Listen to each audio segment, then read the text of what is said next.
Iradiasi matahari di Khatulistiwa sangat besar.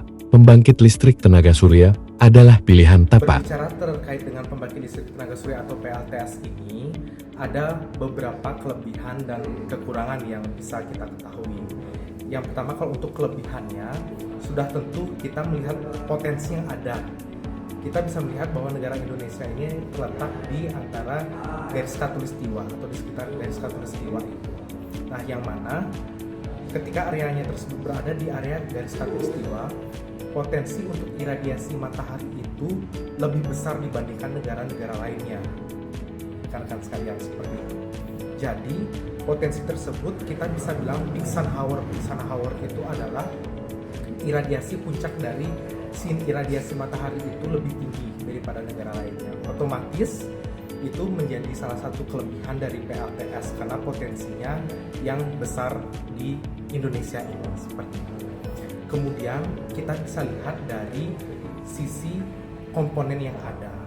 Komponen yang ada dari PLTS ini, jika kita lihat ada 2 ditambah 1 komponen utama. Itu apa saja? Yang pertama ada panel surya sendiri atau kita sering sebut solar PV seperti itu ya. Kemudian yang kedua ada inverter, dan yang ketiga jika jenis PLTS-nya itu off grid ataupun hybrid, di sana juga ada baterai. Nah, jika kita bandingkan dengan pembangkit listrik tenaga energi terbarukan lainnya, misalkan pembangkit listrik tenaga bayu, pembangkit listrik tenaga air ataupun pembangkit listrik tenaga sampah, komponen PLTS ini jauh lebih ringkas. Seperti itu, ukurannya juga jauh lebih ringkas, jumlahnya juga jauh lebih sedikit. Dari sisi biaya dan efektivitas gitu. Nah, kalau dari sisi biaya ini juga memiliki biaya yang jauh lebih terjangkau dibandingkan pembangkit listrik tenaga energi terbarukan lainnya. Misalkan kita melihat PLTSA, pembangkit listrik tenaga sampah. Pembangkit listrik tenaga sampah itu teknologinya masih jarang di Indonesia ini. Hanya di beberapa titik tempat tertentu yang itu pun memerlukan operator yang harus berkompeten untuk mengoperasikannya, dan itu masih terbilang mahal investasinya untuk PLTS.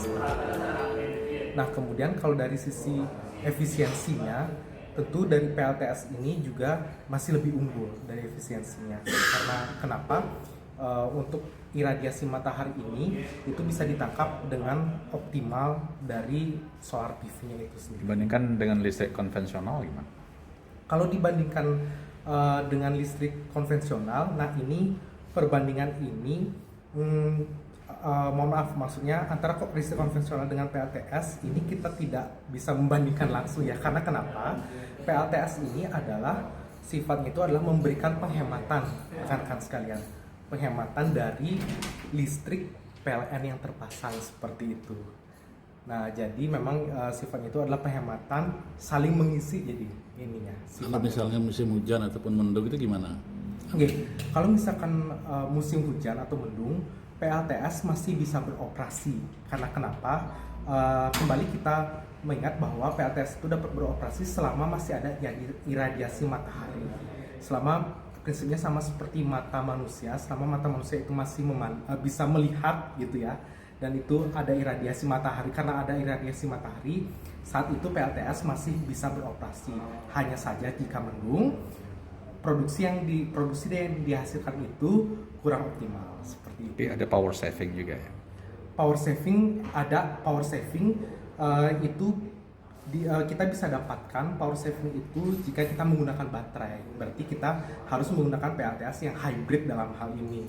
Kalau misalkan di properti kita, rumah, kantor, ataupun hotel, ataupun villa itu terhubung dengan daya PLN. Jadi kita gunakan sistemnya hybrid. Jadi ketika pada saat adanya radiasi matahari namun terdeteksi oleh sistem PLTS itu tidak ada beban listrik yang memerlukan daya listrik, otomatis daya yang dihasilkan oleh PLTS itu akan disimpan di baterai. PLTS kan ada 2 tuh, hybrid dan on grid ya. Bisa jelaskan masih hybrid dan on grid sendiri? Oke. Kita mulai dulu dari jenis PLTS on grid.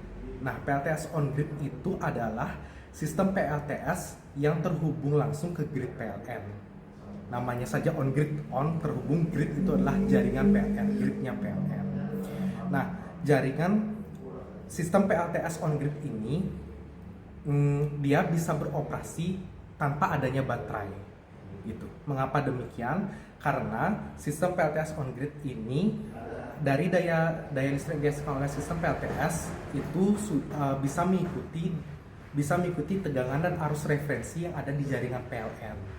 Nah, itu untuk sistem on grid-nya. Jadi di sini sistem PLTS-nya bisa beroperasi tanpa baterai.